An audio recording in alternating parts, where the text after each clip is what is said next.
When it's both, he's injured and inconsistent, can't stay healthy, it's hurting him and it's hurting the team. At least just give it a break for a while. Give Gillespie more minutes, Dunn more minutes. Like, it's not perfect. You're not helping your trade value if he plays. You're not helping your trade value if he doesn't. You're screwed either way.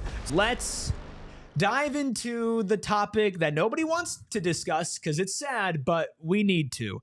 Should the Suns shut down Bradley Beal for the rest of the season? Steven, when we talked a little bit ago, I know you were hesitant on doing that. You felt like it wasn't for the betterment of the team. Has your mind changed at all over the past week and a half? Well, I wasn't hesitant. I said no. It was a firm no. It wasn't like a maybe. No, I was like, no. $50 million, a big three team construct that if you remove 1/3 of that clock, that makes the rest of the responsibilities for everyone else. You can't expect for anyone else to fill those shoes. We saw Bull step into the starting lineup when he was out. He had a couple of double-digit scoring efforts. That was not sustainable. He's no longer in the rotation. As far as the scoring part goes, as far as the way a defense is going to respect someone that's in his position, they don't have someone else they can pivot to. So my stance is still very much the same. I know the injuries are tough to gauge and tough to watch when you see the team needing his position to be filled, but that doesn't mean you just shut him down. This team is still trying to make the most out of this crazy season that they've been having. And Bradley Beal, they can't get to where they want to be without Bradley Beal. Realistically, the Suns aren't going to shut down Bradley Beal. That's just not how it works when you pay a player that much money.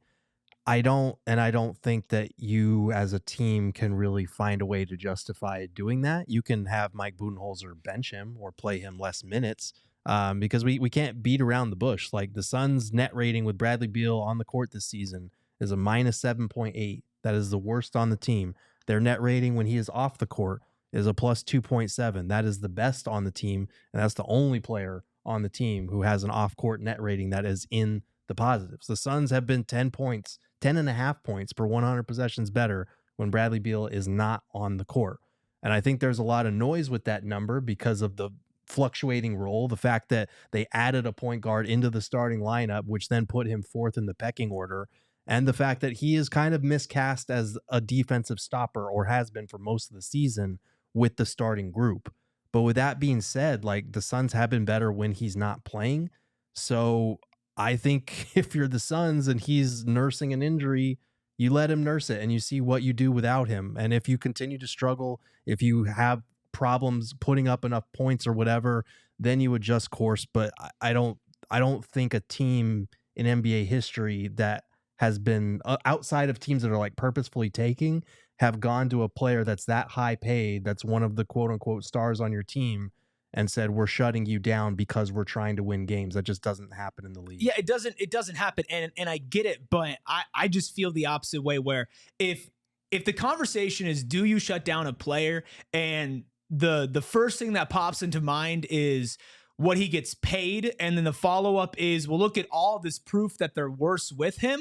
Like, this is an unprecedented team in NBA history. This isn't a team who should be in this spot. And for multiple reasons, like, I get it. It's the same conversation of you pay him $50 million and then you don't bring that type of guy off the bench, right? It just sucks that we are here, and I don't want to be here, but the proof is in the pudding. The team is not as good when this dude plays, and one of the things that I've seen a lot of people either gloss over or barely bring up with Coach Bud's decisions and the starting lineups and the rotations is how inconsistent that they can be and how much they're changing and going up and down. Bradley Beal going in and out of the lineup, starting, bench, injured. That's a big part of it as well. Mm-hmm. And in theory, the theory of Bradley Beal is awesome, right? We talked about it going into the first season of Bradley Beal and the second season of Bradley Beal and what he can bring for this team, right? But it's just clear the team is not working with him. And if he was fully healthy, then maybe it'd be a different conversation. But he's not even finishing games now. And I can't get on the guy for that because your body is injured and you can't control that as a player. I don't think that he's quitting, but I also think that he is not in a position to go out there and play his best. And if you are trying to move on for him for the rest of the season, what happens when we see guys with lower body injuries play through lower body injuries? Mm-hmm. They compensate. Bradley Beal's gone from a calf to a hamstring over and over. And it's just like, you're going to get to a point where you are jeopardizing this guy's future in the league. And that way you're also jeopardizing his trade value. I'm at the point where if you're not going to shut him down for the whole season, shut him down until he's 100% healthy. And if you make a run while he's gone, I'm done. I don't care about the price tag. I'm ready to move on past it. And I know it's a difficult decision, but you're in a difficult spot. I get what you're saying, but you also have to weigh the consequences of shutting a guy like that down. And it's not just because of how much money he makes.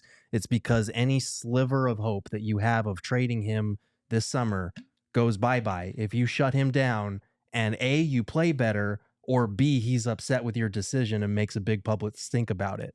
Because then you have zero trade leverage on either front. Because if you succeed, teams are going to look at that as like, wow, Bradley Beal was really holding this team back. Or if you don't succeed and Bradley Beal is upset about it, guess who has the no trade clause and can continue to kind of hold you hostage in that regard when you're a team that if you want to trade him and restructure around KD and Book, you no longer can. Like, he's been very upfront about, I have the power in my hands. I have this magic button that I can press if somebody tries to trade me and send me somewhere I don't want to go. So I do think, and like, to what end? Like, even if you do that and succeed, you're going to top out as the 9 seed and possibly make the first round and get swept in the first round. Like, congrats, I guess. I don't know. I understand what you're saying, but I do think it's not as cut and dry as just, well, you shut him down and now you're in a better spot. There are some very real cons to shutting him down, especially if he gets healthy, which we have to put in quotation marks. That's my overarching point. You can't just shut him down like that. That's literally not an option, if I'm being honest. Mm-hmm. For the reasons we talked about on the court, I know the numbers are the numbers. Mm-hmm. But again, it's funny, people turn into liking numbers mm-hmm. after refuting numbers. Mm-hmm. Oh man, why are we always using numbers to talk about basketball? And then we get to a situation where there's a player that they don't necessarily like or they don't necessarily want to see playing with the team. Mm-hmm. And now it's all of a sudden you love the numbers because it's supporting your, it's supporting the lens that you're looking at it through. Just be consistent there. But my point in saying that is that even with the numbers, and needless to say, I probably look at numbers more than anybody up here, just to support or deny and then learn from more than anything. But I don't think that that's an issue for Beal. He has to play for this team. When he's on there, he's making things happen for them. It might not always be the way that people want them to see. But I also think in addition to what I'm saying, we heard JJ Redick speak on the pregame. There was a question asked about Bradley Beal. And JJ was very quick to respond with, I'm not sure what the expectations are for a third player in a big three construct. Mm-hmm. It's going to be high variance. We talked about that when they traded for Bradley Beal in the first place. We also talked about it coming into this season. I know the injuries are the injuries, but it's hard to find consistency for a third player in a big three construct, unless you're looking at the Warriors when it was everybody that they had in addition to Kevin Durant. And that's very much an anomaly.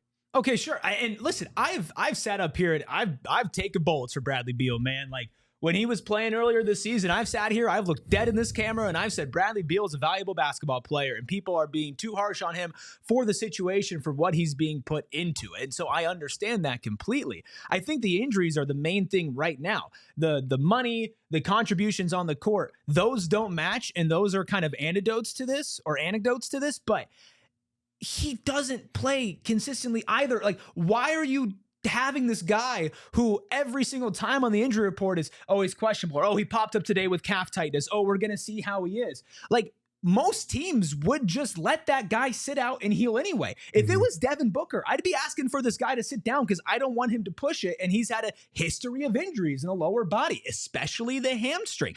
And if having him on the court was night and day to, okay, Bradley Beal's injured and he's inconsistent, but when he's on the court, oh man, this team just works so much better and they're winning games and they're in it. Like, this first half, they were in it because of Beal, and the second half they weren't because he was gone.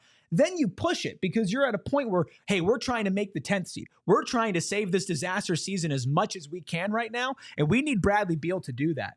But when it's both, he's injured and inconsistent, can't stay healthy, it's hurting him and it's hurting the team, at least just give it a break for a while. Give Gillespie more minutes, Dunn more minutes. Like, it's not perfect. You're not helping your trade value if he plays. You're not helping your trade value if he doesn't.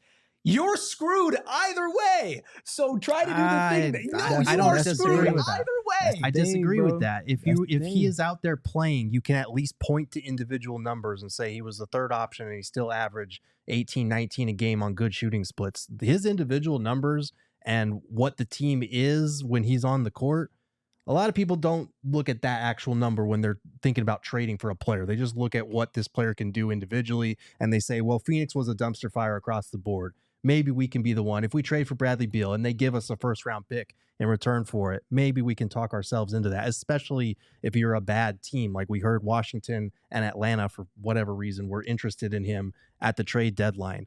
If you bench him entirely, you're kind of slamming the door on that possibility, or you're upping what you're going to have to throw on top of him as a sweetener. And maybe you're already going to have to throw sweeteners in there, but it's just not happening. So we can only talk about this so much before we accept the reality that like they're not going to just purposefully shut him down unless things behind the scenes are much worse than what it feels like when you watch them on the court. But it's not like he's fully healthy. And I want to ask a question to both of you guys. Is there anything that Bradley Beal can do, positive or negative, that would actually change somebody's mind if they're going to even think about trading him this summer over the next month and a half? Because you're going to be buying low. You're going to understand he's in a bad situation. And you know he's a terrible contract who gets injured. Is there anything that he could do, positively or negatively, that can sway opinion either way over the next month?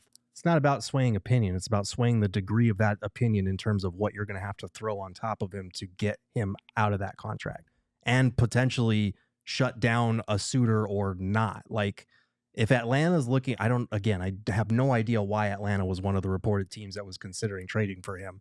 But if you're Atlanta and you're looking at this situation and the Suns either shut him down or he continues to play and puts up 18, 19 points a game, there's a big difference there if you're the Hawks and looking at that situation and being like, ooh, yeah, never mind on Beal, we're good, versus, no, yeah, I don't know what we're thinking, but we're still thinking about it. That's it, man. You can't expect to get the grandest of value, even though we know it's not going to be the equivalent of that $50 million contract that he has that's increasing the next 2 years. You can't even get fractions on return for what you hope if he's just literally not going to be on the court because you voluntarily decided to shut him down. I just don't think it's not a viable option. I mean, I think if the Suns shut him down, they're not just going to be like, hey, we're shutting Bradley Beal down because we want to win games. They're going to be like, hey, this dude has so many different injuries. We'll reevaluate in 2 to 4 weeks. Right. And then 2 to 4 weeks comes, Bradley Beal still lingering with injuries, shut him down for another 2 weeks. And then it's the end of the season. Oh, we're just looking out for him and for his health. I mean, obviously it's a divisive topic. We should put a poll in the chat. I want you guys to let us know down in the comments below. Do you think the Suns should shut down Bradley Beal? Are they screwed either way? Are we excited for 2027 hoops with Bradley Beal leading the Phoenix Suns?